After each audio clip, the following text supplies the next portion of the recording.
Audiolib présente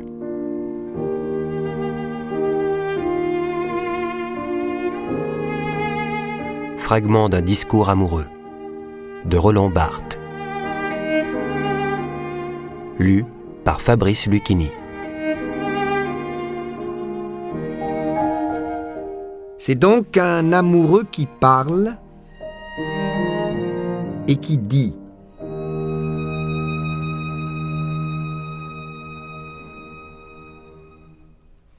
Absence. Tout épisode de langage qui met en scène l'absence de l'objet aimé, quelle qu'en soit la cause et la durée, et tend à transformer cette absence en épreuve d'abandon. Beaucoup de leaders, de mélodies, de chansons sur l'absence amoureuse. Et cependant, cette figure classique dans Werther, on ne la trouve pas. La raison en est simple. Ici, l'objet aimé, Charlotte, ne bouge pas. C'est le sujet amoureux, Werther, qui, à un certain moment, s'éloigne. Or, il n'y a d'absence que de l'autre. C'est l'autre qui part. C'est moi qui reste. L'autre est en état de perpétuel départ, de voyage. Il est par vocation migrateur, fuyant. Je suis moi qui aime par vocation inverse, sédentaire, immobile, à disposition, en attente, tassé sur place, en souffrance, comme un paquet dans un coin perdu de gare. L'absence amoureuse va seulement dans un sens et ne peut se dire qu'à partir de qui reste et non de qui part. Je, toujours présent, ne se constitue qu'en face de toi, sans cesse absent. Dire l'absence, c'est d'emblée poser que la place du sujet et la place de l'autre ne peuvent permuter. C'est dire « je suis moins aimé que je n'aime ». Historiquement, le discours de l'absence est tenu par la femme. La femme est sédentaire, l'homme est chasseur, voyageur. La femme est fidèle, elle attend. L'homme est coureur, il navigue, il drague. C'est la femme qui donne forme à l'absence, en élabore la fiction, car elle en a le temps. Elle tisse et elle chante. Les fileuses, les chansons de toile disent à la fois l'immobilité par le ronron du rouet et l'absence, au loin des rythmes de voyage, houle, marine, chevauchée. Il s'ensuit que dans tout homme qui parle l'absence de l'autre, du féminin se déclare. Cet homme qui attend et qui en souffre est miraculeusement féminisé. Un homme n'est pas féminisé parce qu'il est averti, mais parce qu'il est amoureux. Mythe et utopie, l'origine a appartenu, l'avenir appartiendra au sujet en qui il y a du féminin. Quelquefois, il m'arrive de bien supporter l'absence. Je suis alors normal. Je m'aligne sur la façon dont tout le monde supporte le départ d'une personne chère. J'obéis avec compétence au dressage par lequel on m'a donné très tôt l'habitude d'être séparé de ma mère, ce qui ne laissa pas pourtant à l'origine d'être douloureux, pour ne pas dire affolant. J'agis en sujet bien sevré, je sais me nourrir en attendant d'autre chose que du sein maternel. Cette absence bien supportée, elle n'est rien d'autre que l'oubli. Je suis, par intermittence, infidèle.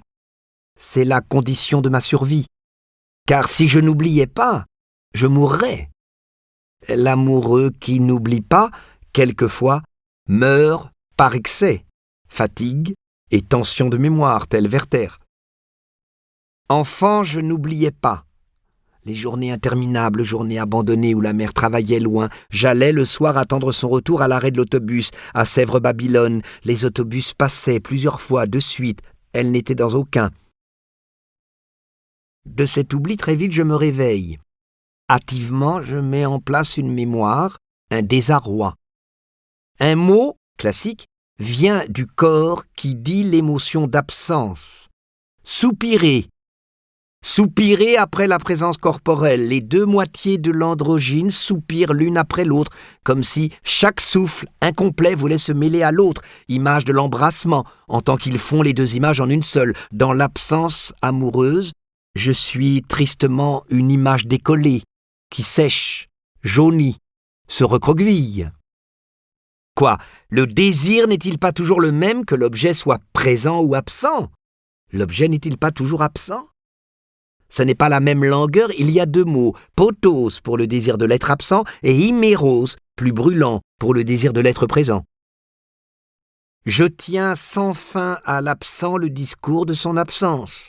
Situation en somme inouïe.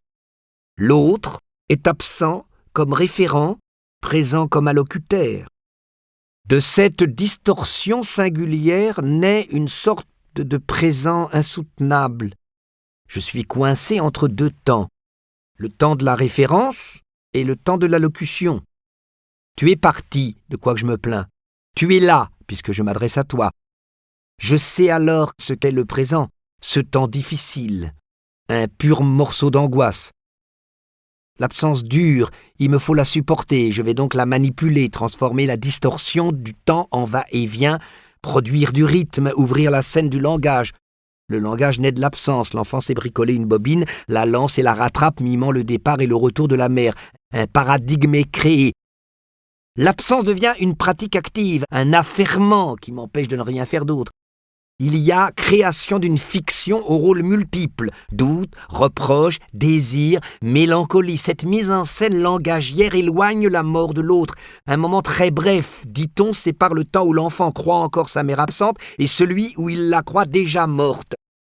Manipuler l'absence, c'est allonger ce moment, retarder aussi longtemps que possible l'instant où l'autre pourrait basculer sèchement de l'absence dans la mort.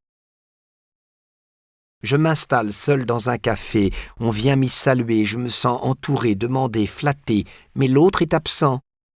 Je le convoque en moi-même pour qu'il me retienne au bord de cette complaisance mondaine qui me guette. J'en appelle à sa vérité, la vérité dont il me donne la sensation, contre l'hystérie de séduction où je me sens glissé. Je rends l'absence de l'autre responsable de ma mondanité. J'invoque sa protection, son retour, que l'autre apparaisse, qu'il me retire, telle une mère qui vient chercher son enfant de la brillance mondaine de l'infatuation sociale, qu'il me rende l'intimité religieuse, la gravité du monde amoureux. X me disait que l'amour l'avait protégé de la mondanité. Coterie, ambition, promotion, manigance, alliance, sécession, rôle, pouvoir, l'amour avait fait de lui un déchet social, ce dont il se réjouissait. Un koan bouddhique dit ceci: le maître tient la tête du disciple sous l'eau longtemps. Longtemps, peu à peu, les bulles se raréfient. Au dernier moment, le maître sort le disciple, le ranime. Quand tu auras désiré la vérité comme tu as désiré l'air, alors tu sauras ce qu'elle est. L'absence de l'autre me tient la tête sous l'eau. Peu à peu, j'étouffe. Mon air se raréfie. C'est par cette asphyxie que je reconstitue ma vérité et que je prépare l'intraitable de l'amour.